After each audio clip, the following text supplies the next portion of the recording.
Denim fabric is an always popular fabric in our shop and online.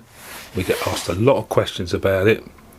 So today what I want to talk to you about is our guide to understanding denim fabric and sewing with it.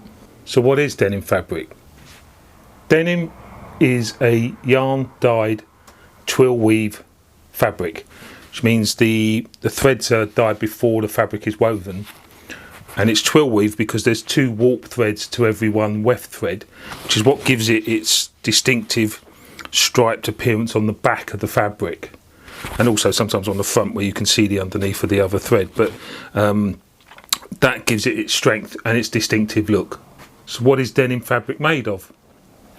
Denim fabric is traditionally made of cotton, but because denim actually refers to the weave, it can be made of a number of different threads and fibres. A popular one is stretch denim, which is usually a combination of cotton and an elastane stretch thread, which gives it some movement when you're wearing it. The other thing is a cotton polyester mix, because that just makes it more durable. It also means the dye will stick. Particularly if you over dye the fabric, it will stick that much better, take that much better. Cotton denim tends to be stiffer than blended fibre denim, so you'll find that poly denims or polyester mixed denims and stretch denims have a softer hand feel and finish. Raw denim is not washed as part of the making process, so it tends to be a lot stiffer hand feel when you first get it, but also you need to be careful. You can get some dye transfer come off on your clothes or your hands, and the first time you wash it you'll get some dye bleed potentially in the wash, and also it can shrink a bit. So good idea if you're buying raw denim is to pre-wash before use. Washed denim is washed during the making process at the end of the manufacturing process, so you shouldn't get much in the way of dye transfer when you're going to use it, and also it shouldn't shrink as much and have a softer hand feel from the moment you pick it up. Selvage denim is quite on trend at the moment, and that's denim with a fixed selvage edge. Usually has a red stripe running down the edge. Tends to be a bit narrower than most denims that you can buy, and the point of that is when you come to make it, people want to show the selvage edge off, so you'll see it in turn-ups or on seams of jeans or jackets. You tend to buy denim not just by colour but also by weight. The heavier the weight, the thicker the fabric, the stiffer the fabric. So heavier weighted denims are really ideal for jeans and jackets. And then lighter, medium and lighter weight denims, which tend to feel softer, are ideal for skirts and shirts. So just bear that in mind. Don't just always go by the colour, look at the weight as well. Caring for denim fabric. As I've already said, there can be some dye transfer and some shrinkage.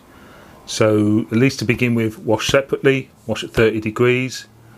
Allow it to dry naturally, just hang it out. That minimises the shrinkage. I mean, with most fabrics, the denim fabrics, you shouldn't get much shrinkage, but try and work on, I don't know, 3 or 4%, 5% potentially shrinkage when you're thinking about how much fabric you need. With cotton denims, use a hot iron, plenty of steam, helps to relax the fibres.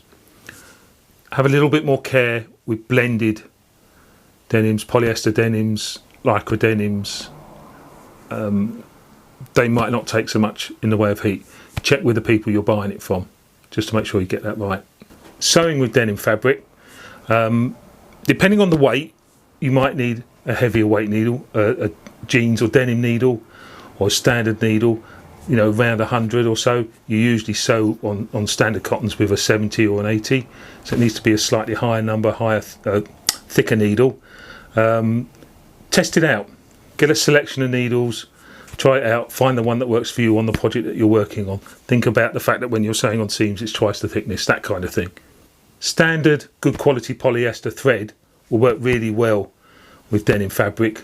It's strong, it will hold the seams, and you can use that with a standard jeans denim or standard needle. Shouldn't have any problems. If you're looking to do some top stitching, some nice gold stitch finishing or something like that around the pocket edges, you might need to use a top stitch needle.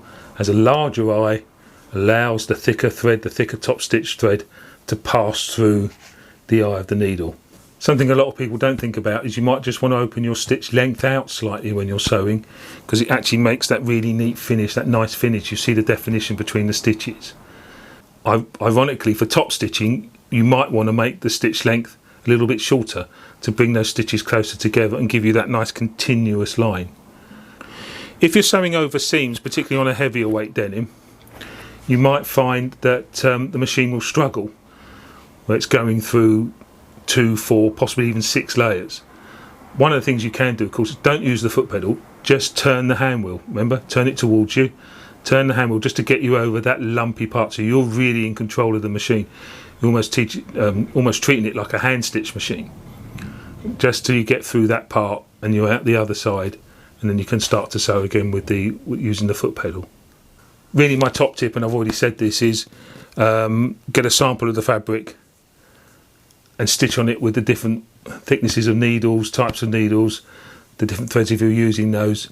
Adjust your stitch a little bit to see if you can get that really nice professional look that you're after, and then make notes as you go along, so when you actually come to sew with the finished garment, or on the finished garment, you know what you're doing.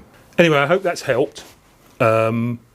Always happy if you've got questions, send us something in the comments, always respond. If you like what we're doing, like and subscribe to us.